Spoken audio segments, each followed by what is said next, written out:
Okay, we're trying something new today. I am doing this as a live broadcast here. Trying out EV Mux. Anyway, so this is the third week, I believe, of my work on the Endless Engine Challenge, and it was kind of frustrating because at the end of last week, let me just fix this here. Come on.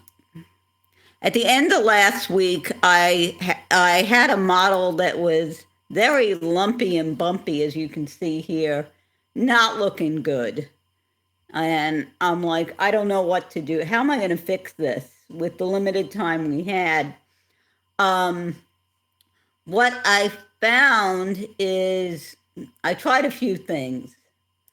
One thing I tried, let me get to the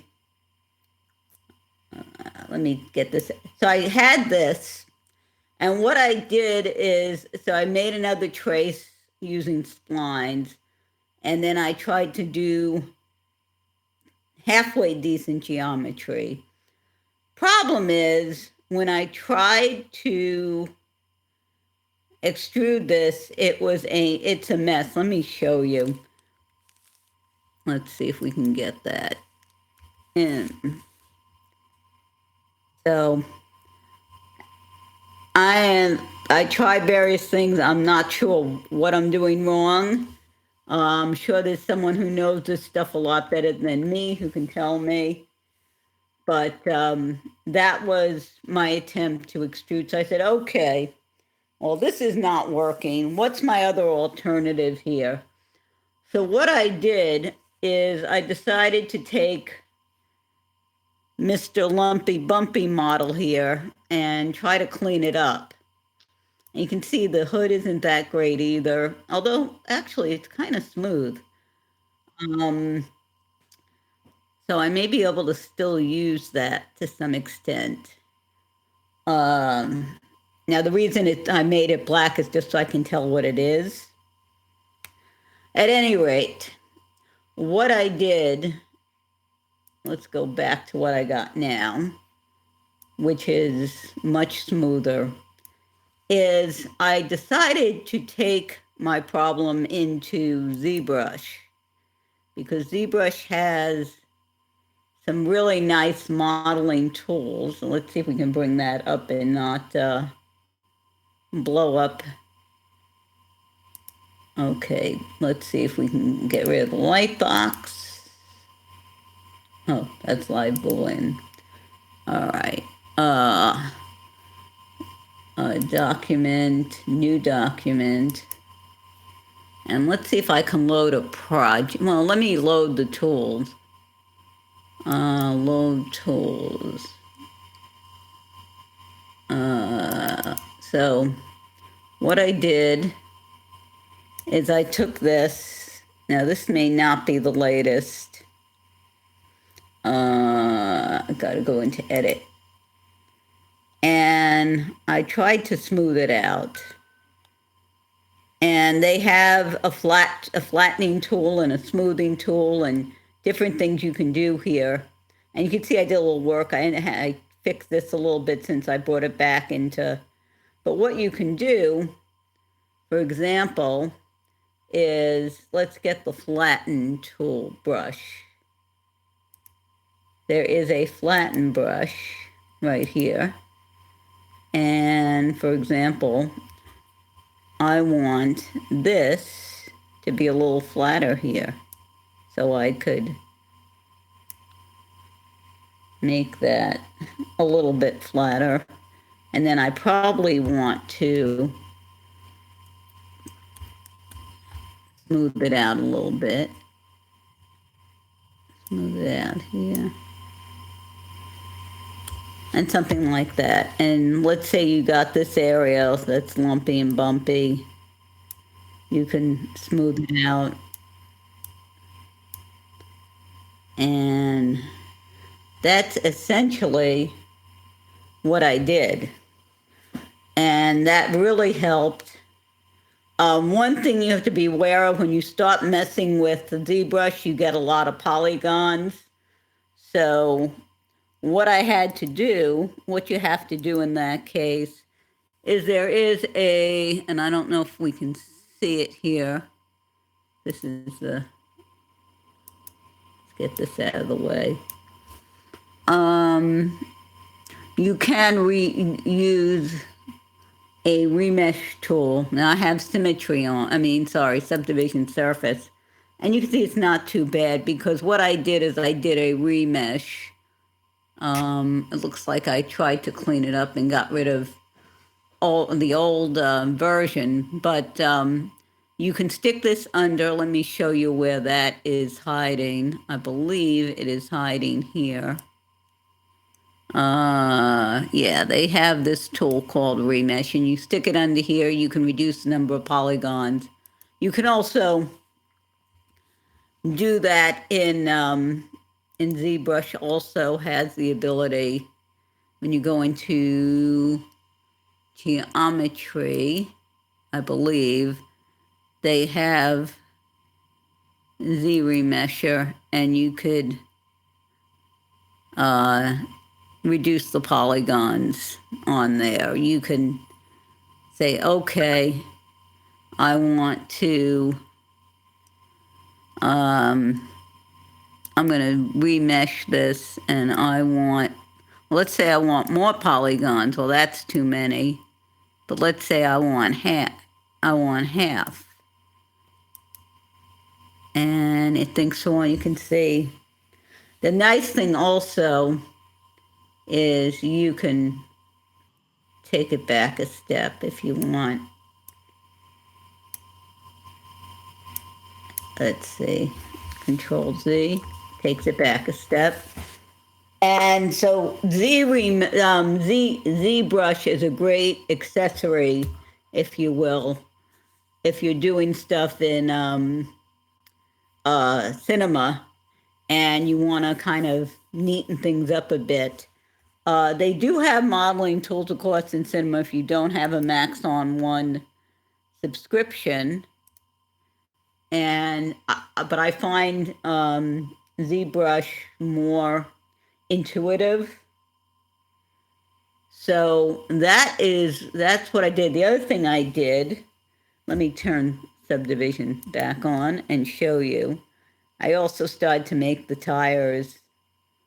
I'm gonna still, there's still a lot to be done here because obviously you need, if you look at see if I can find my reference picture, which I don't seem to be able to find right now.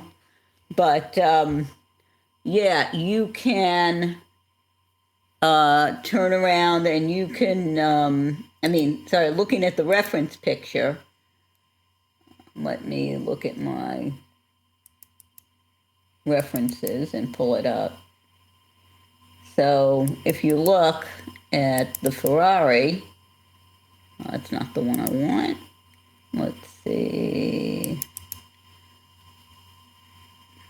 I keep getting this one when I want the, this is the guide image.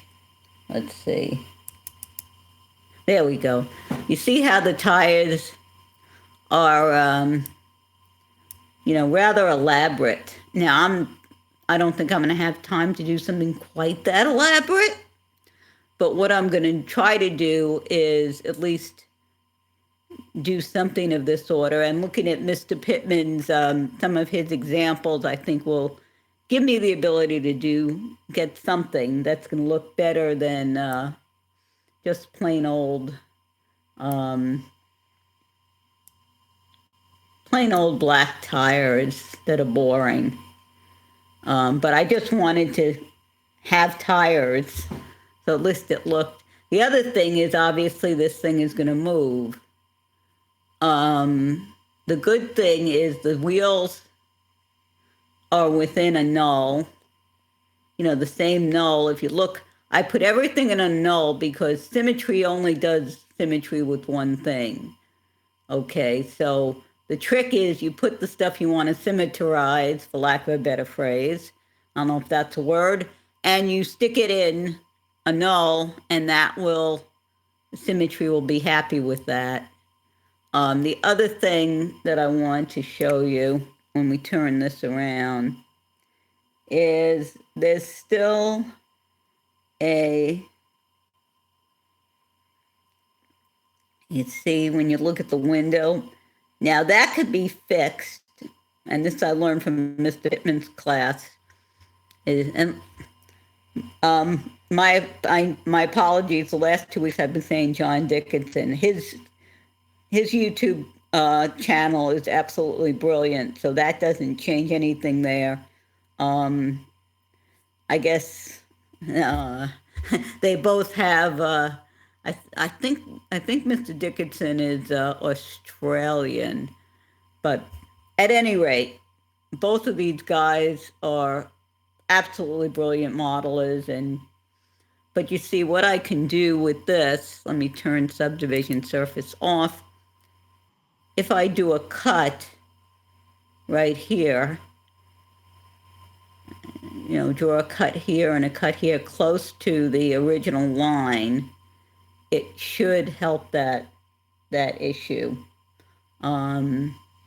Because what happens is when you turn on subdivision, it tends to make things curvy, and the way you get rid of that is you have more geometry. You have more lines.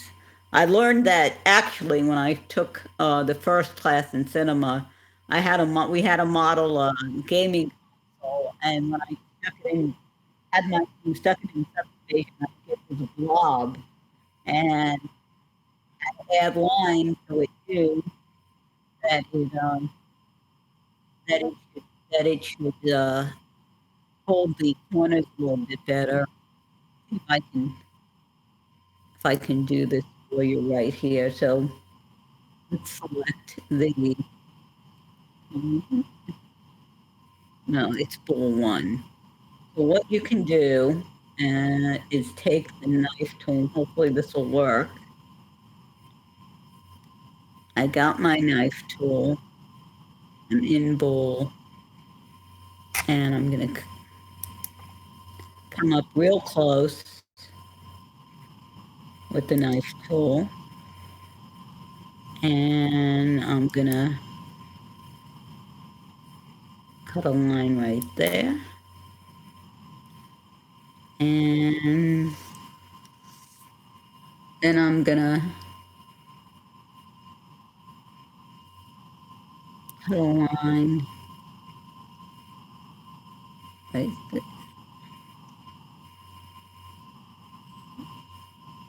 there, and you can see it straightened it. It straightened it out a little bit. And still, I'm going to have to move these. I'm going to have to play with that. But you can see, and you can see up here. Let me subdivision surface on. No. It didn't help as much as I thought. That's typically what you do. I'm going to have to look into that. But at any rate, so this is where I am.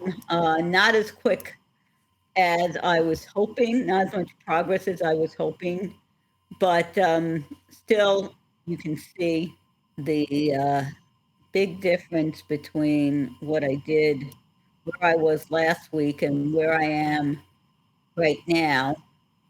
When you compare the two models here, we got, this is all lumpy and ugly, and this is a lot smoother. So, and if you can look also, you can see I think this looks a little bit better as well. So I basically next weekend pretty much is the deadline for me to get the car as good as I'm going to get it, because I need to give myself time to put it in an environment and bring it into the animation and all the things that need to be done to finish this project on time for March 12th. So we got about, it's today, the 26th. So we got 2 weeks to get this thing done. So at any rate, let me know what you think about me doing this this EV Mux, and I'm still learning to use it. So there's still some stuff I like. They have that thing in the bottom, and I have to bring in my logo and so on. Learn how to make it look the way I want it to look. But anyway, thank you for watching. Please ask, and feel free to ask questions in the comment section. If you find this helpful at all, please give a like and subscribe so you can see the continued progress these next 2 weeks and the further stuff we're going to be doing. So thank you again and take care.